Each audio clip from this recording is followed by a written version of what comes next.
Ассаляму алейкум. Вы находитесь в моем домашнем музее. Этот музей, он живой музей, потому что здесь можно посидеть, попить кофе, пообщаться.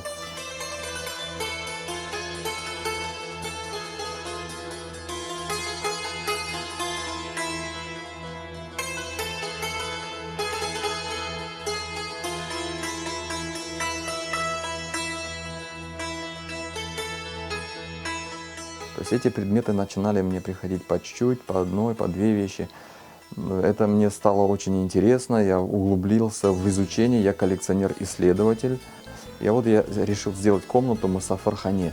Многие эти вышивки, это демотканы, это делала девушка, готовила себе приданое.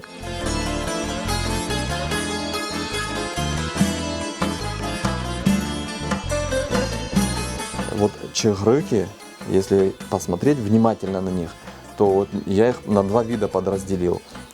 Это вот птички, вот видите, птички, вот.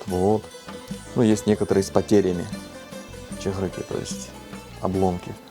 И вот петушки, вот это хурас, ну явно видно петух, да?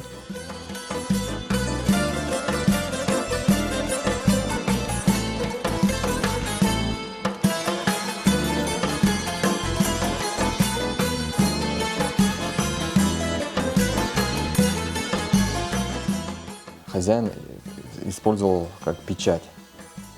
Сургуч растапливал и ставил свою печать. На некоторых вот сердолик здесь часто вот использовался, вот, бирюса. Самое старое из всех здесь существующих колец, это вот это, наверное. Кольцо вот 17 века.